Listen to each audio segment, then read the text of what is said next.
Hey there, my name is Jennifer Taylor, and I am an adoptive mom of 3 adults now.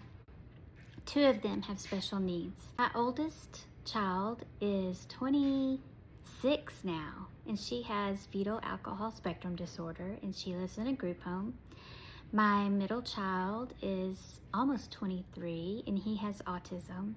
And my youngest child, she is 22, and she does not have any special needs, but she does know what it's like to grow up in a household full of special needs. Faith has been a part of my life for as long as I can remember. I can't remember a time where I didn't believe in Jesus, where I didn't pray, in every aspect of my life, whether it's happy or trying. When I graduated from college, I went straight into working with children and families that were struggling with long-term illnesses, had special needs. And when it became time to adopt our children, I didn't think it would be any issue if they had special needs because I knew everything that I would need to know to take care of them. I was definitely wrong about that. We had a good support group in our hometown when we adopted the children. They prayed for us throughout the adoption. They were there for us every step of the way. And then we had to move. And when we moved, we realized that going to church was a struggle. Finding churches that were equipped to handle children with special needs, families with special needs, it was hard. We would try. We would go on a Sunday. We would explain to the teachers while their minds are everywhere, while they're trying to get other children settled in. We would explain that our children are runners, or that they may have sensory issues, or they may have trouble understanding different concepts.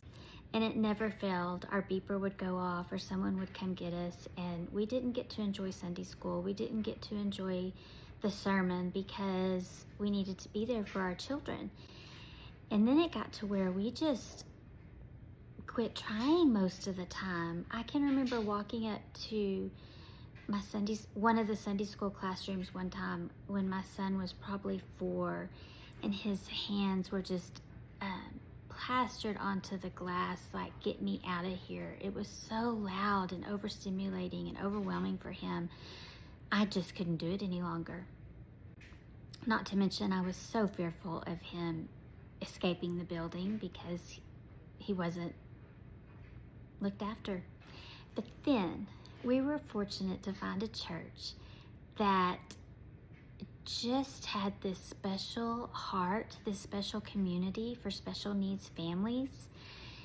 They embraced our children for the first time ever.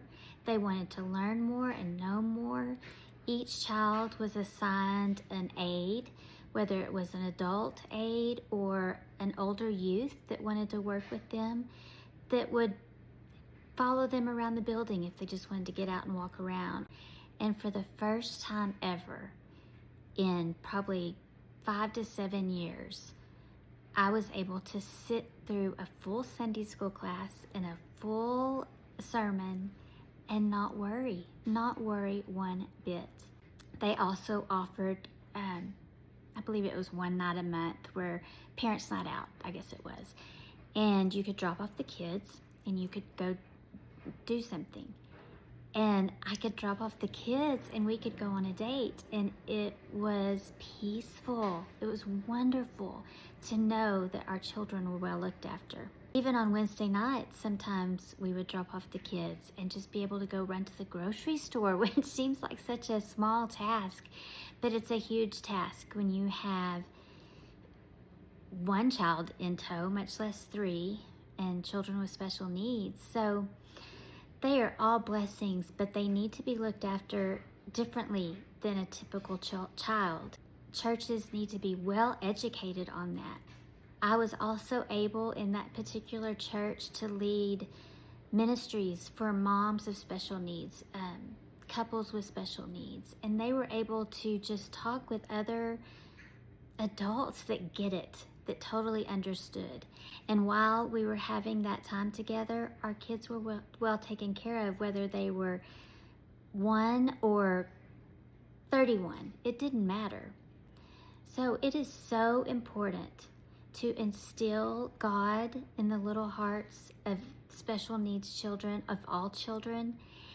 And being in church, being around a community that understands that is very important. Being able to support the families that are raising special needs children, all of that is important, including the siblings. The siblings need special support too, because they're dealing with a whole unique set of issues that not many people understand as well. So if you've got any questions, if you want to talk to someone that understands what it's like to raise a special needs family and understands what it takes for a church to get truly involved to embrace these families, I would love to help. I would love to educate. I would love to train or answer any questions you might have. So again, my name is Jennifer Taylor. Thank you and be blessed. Don't forget to shine His light.